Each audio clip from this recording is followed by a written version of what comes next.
ಒಂದ್ ನಿಮಿಷ ಕೇಳ್ರಿ ಸರ್. ಈಗ ಒಂದು TC ಹಳ್ಳಿ ಒಳಗ್ ಕೊಡಿಸ್ಬೇಕಾದ್ರ 3 ಲಕ್ಷ ರೂಪಾಯಿ ಅಕ್ರಮ ಸಕ್ರಮ ಅದ, ಹೌದಾ? ಆಮೇಲೆ ಸ್ಮಾರ್ಟ್ ಮೀಟರ್ ಅಂತೇಳಿ GB ಹಾಕ್ಲಿಕ್ಕಂತಾರ, ಜಿಯೋ ಮೆಮರಿ ಕಾರ್ಡ್ ಹಾಕಿದಂಗ. ಇದ್ರ ಬಗ್ಗೆ ಸ್ವಲ್ಪ ಲಕ್ಷ ಕೊಡ್ರಿ. ಈ ಗುತ್ತಿಗೆದಾರಿಗೆ ಸಮಸ್ಯೆ ಅದ, ನಮಗೂ ಸಮಸ್ಯೆ ಅದ. ನಾನ್ ಸರ್ ತಮ್ಮ ಮೂಲಕ ಸರ್ಕಾರಕ್ಕ ವಿನಂತಿ ಅಲ್ಲ, ಎಚ್ಚರಿಕೆ ಇದೆ.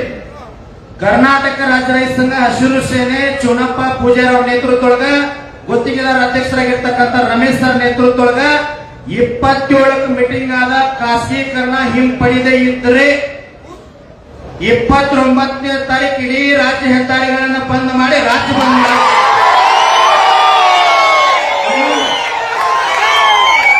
ನಮಗಿರ್ಲಿ, ನಾವಿಲ್ಲಿ ಬೆಂಗಳೂರಿಗೆ ಬಂದದ್ದು ಮನವಿ ಕೊಟ್ಟು ವಾಪಸ್ ಹೋಗ್ಲಿಕ್ಕಲ್ಲ. ಟಾಟಾ ಕಂಪನಿ ಏನಾದ್ರೂ ನಮ್ಮ ರಾಜ್ಯದೊಳಗೆ ಬಂದ್ರೆ ಸಂಪೂರ್ಣ KB ಚಾವಿ ಹಾಕ್ತಾರ.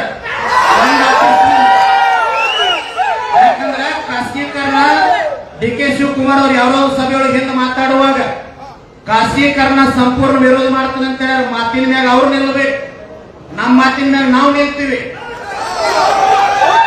ಹೌದಾ? ನಾವೇನು ಸುಮ್ಮನೆ ಹೇಳಿ ಹೋಗಂಗಿಲ್ಲ ಸರ್.